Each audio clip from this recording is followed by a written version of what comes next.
नमस्कार, hello Hindi channel में आप सभी का स्वागत है। आज हम अज्ञेय कवि द्वारा रचित कविता साप का अध्ययन करेंगे। ये जो कविता है साप कविता, ये अज्ञेय के काव्य संग्रह इंद्रधनुष रोंदे हुए ये इस काव्य संग्रह से ली गई कविता है। देखिए, ये कविता जो है एक प्रतीकात्मक कविता है। इसमें साप को प्रतीक रूप में लिया गया है, जो एक नागरिक का प्रतीक है। यानी इस कविता में साप नागरिक के लिए आया है, नागरिक को साप कहा गया है। तो इस कविता में अज्ञेय जी ने जो आधुनिक नागरिक सभ्यता है उसके ऊपर करारा व्यंग्य किया है। तो आइए इस कविता का अध्ययन करते हैं। साप हमारी कविता है।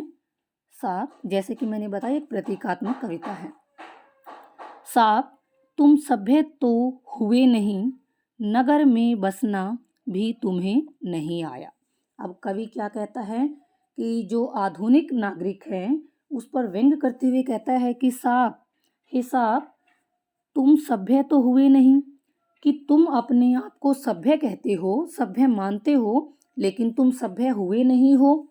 नगर में बसना भी तुम्हें नहीं आया, क्योंकि नगरों में बसना, नगरों में रहना भी अभी तक तुम्हें नहीं आया है। नगर में रहने का तरीका तुम्हें नहीं आया है।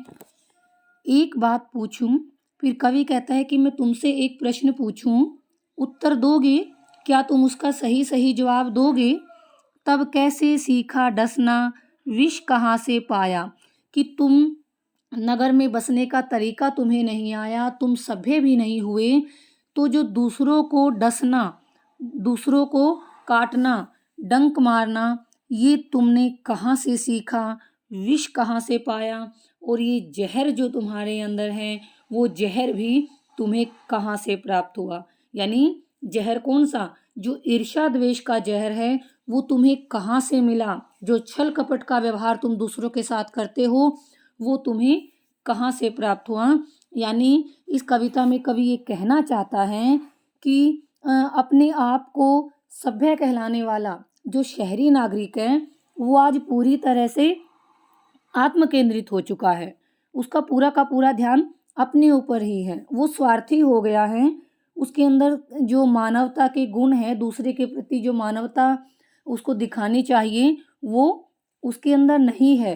दूसरे के प्रति उसके मन में ईर्ष्या है, द्वेष है, और यहाँ तक कि उसे दूसरों को दुख देने में भी सुख प्राप्त होता है। तो इस प्रकार के जो मानव मूल्य नष्ट होते जा रहे हैं, उन मानव मूल्यों के नष्ट होने पर कवि ने इस कविता में खेद प्रकट किया है। तो साप एक प्रतीकात्मक कविता है। तो उम्मीद करती हूँ कि आपको इस कविता की व्याख्या समझ आई होगी। इसी के साथ आप सभी का बहुत बहुत धन्यवाद।